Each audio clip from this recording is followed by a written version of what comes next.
Hello everybody, welcome to A&J's Kitchen. I'm Jason. And I'm Althea. And today is going to be a simple video. We are going to make homemade cashew milk. Now, what we need to do first is, before you do that, what have we done here?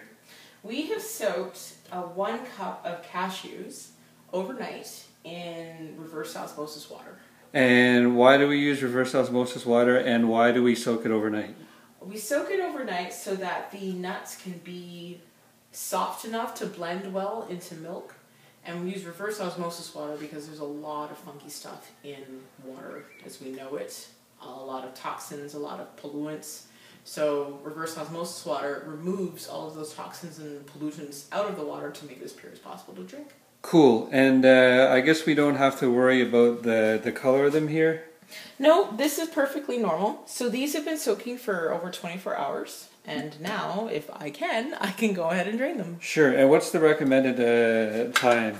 24 hours is usually standard. And we have a high-powered blender here. And this works best for this type of recipe here. So in the blender, I have 5 cups of reverse osmosis water. Now, if you want a creamier cashew milk, something similar to homogenized milk, you can use 4 cups, but for this recipe I'm going to use 5 because I want it a little bit lighter. Sounds good. And you can do the same to make your own almond milk as well. Yes. The only difference between almond milk and cashew milk is that with almond milk you will have to strain it, but the cool thing about cashew milk is that you don't have to strain it. Cool. And we use maple syrup. So I'm just adding approximately 1 tablespoon of maple syrup just to sweeten it up. Some people probably could use stevia if they want as well. You could use stevia, you could use honey, you could also use coconut sugar if you're concerned about something that's low glycemic. And before you start that, some people strain the almond milk into a milk bag. You don't have to. But if you want that granular taste and those extra nutrients from the ground up almonds, you could leave them in your almond milk and even put them in a smoothie. Yes, you could. So what setting are we going to use here? We're going to use whole juice, and we are just going to let the blender do its thing. Here we go.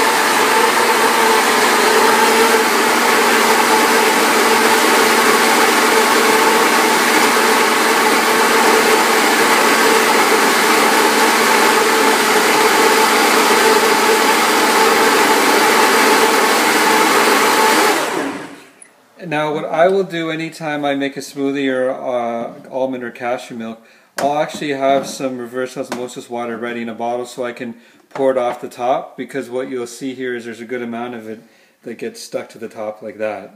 And we don't want to waste anything.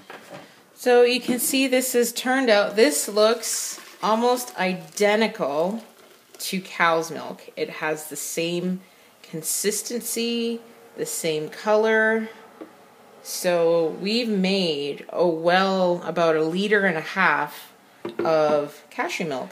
And in 1 cup of cashew milk, there is 30% of your daily calcium intake. Same with almond milk. Yep. And this is the finished product. I know the glass is slightly blue, but as you can tell, this is the consistency of probably 2% milk. And the beauty of it is that you know exactly what went in this.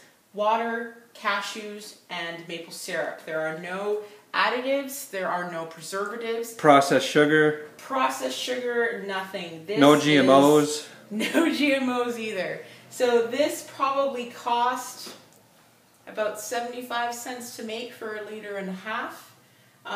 This will last in the fridge for about 3 days. And we buy cashews in bulk.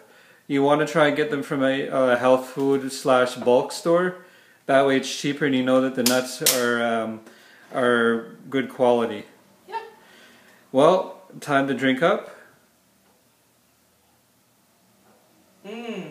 How is it? It's nutty, but sweet at the same time.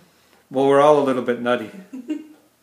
Enjoy, everyone. Well, I hope you like this, and there will be more videos to come your way, and have a good evening.